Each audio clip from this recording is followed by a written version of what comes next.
pernah belajar bahwa salat subuh di masjid wajib bagi laki-laki. Bagaimana dengan perempuan yang ingin mendapatkan pahala dan kebaikan yang sama, namun khawatir timbul fitnah? Kita bagi pada dua bagian. Anda tahu dari mana kalau hukum salat subuh di masjid bagi laki-laki wajib? Artinya kalau ada, wajib itu artinya begini, wajib itu artinya bila dikerjakan berpahala, tapi bila tak mampu mengerjakan, dosa. Itu wajib. Beda dengan sunnah. Oh, beda dengan sunnah. Sunnah dikerjakan berpahala. Tak mampu mengerjakan karena alasan tertentu, tidak berkonsekuensi apa-apa. Tapi ingat ya, awas hati-hati, jangan bermain-main dengan kalimat-kalimat hukum. Karena tidak semua kalimat bisa dilekatkan pada hukum. Awas hati-hati. Sekarang marak ada kajian-kajian, misalnya kajian sunnah, ustadz sunnah. Terus yang lainnya ustadz apa? Ustadz wajib, ustadz makruh. Ya kan?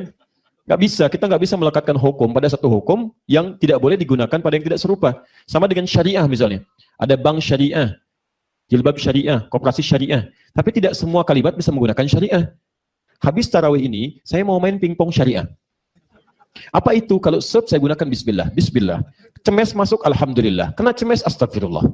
Pingpong syariah. Tidak. Tidak. Pingpong ya pingpong, tapi yang lain bisa digunakan. Jelas ya? Nah, kalau sudah paham hukumnya tentang ini, jadi nanti kalimat seperti ini, dalam hukum itu nanti ada 3 turunan. Ada di hadis, ada di fiqih, ada di usul fiqih. Kalau kita bicara tentang hukum di sini, ini kaitan dengan fiqih, dengan usul fiqih, dengan dalil dari hadis. Tapi kita lihat, yang dimaksudkan sholat di masjid, itu tidak sampai pada hukum wajib. Tapi paling tinggi sunnah muakkadah, sangat ditekankan. Memang nanti dari mazhab Hanafi ada yang mewajibkan untuk ke masjid, khususnya bagi tetangga masjid yang memang tidak ada alasan kecuali bisa sholat di masjid. Tidak ada alasan. Maka yang seperti ini oleh mazhab Hanafi dihukumi wajib dia ke masjid. Itu pun untuk saddud dzari'ah, menutup celah-celah untuk kemungkinan menghindarinya. Kalau bisa ke masjid lakukan, adapun untuk perempuan, singkatnya, untuk perempuan di negara bukan cuma subuh, tidak dimulai subuh sampai dengan isya. 3 syarat ini bila terpenuhi boleh ke masjid. Bila tidak, hukum sholat di rumah atau di tempat yang terdalam itu sama pahalanya dengan laki-laki ke masjid. Sama persis. Apa 3 hal ini? Pertama adalah aman dalam penunaian sholatnya. Ada tempat khusus di masjid untuk perempuan. Jadi kalau tidak ada tempat untuk perempuan, sampai ikhtilat misalnya dengan laki-laki itu nggak boleh. Jadi diperkenankan. Baik ya? Lebih baik perempuan sholat di rumah dan jangan merasa kecil. Pahami ilmunya. Kalau sudah paham ilmu, kita akan lebih nyaman mendalaminya. Tenang. Itu pahalanya sama Bu, di rumah saat ada ilat pertama sama dengan orang ke masjid, laki-laki ke masjid. Yang kedua, bila aman dari fitnah, khususnya di perjalanan. Fitnah itu dibagi 2, fitnah gangguan orang atau fitnah dari pribadi. Kadang orang nggak ganggu, tapi ada perempuan yang pengen diganggu orang. Tampilannya gitu kan, dan sebagainya. Ini kan aneh gitu kan. Apalagi dengan komplit dengan pasangan suaminya. Suaminya cool, istrinya hot, anaknya dispenser gitu kan, dan sebagainya. Itu kan kadang-kadang sudah nggak jelas tuh. Bagian ini jalan. Tapi kalau orang mulai iseng, kalimatnya keluar. Jaga mata ya. Ini mata memang dijaga, tapi Anda tidak pernah menjaga diri untuk dilihat orang. Itu fitnah namanya. Hati-hati. Memang tampilan bagus, ketutup, tapi kadang dibungkus. Ya, yang dibungkus terlihat dan sebagainya itu tidak diperkenankan. Itu fitnah, bagian dari fitnah juga.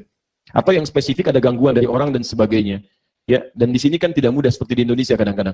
Tidak mudah seperti di Indonesia. Barangkali Anda keluar, ya alhamdulillah di Melbourne cukup baik. Tapi mungkin sebagian wilayah yang lain ketika keluar menggunakan hijab saja sudah tantangannya luar biasa.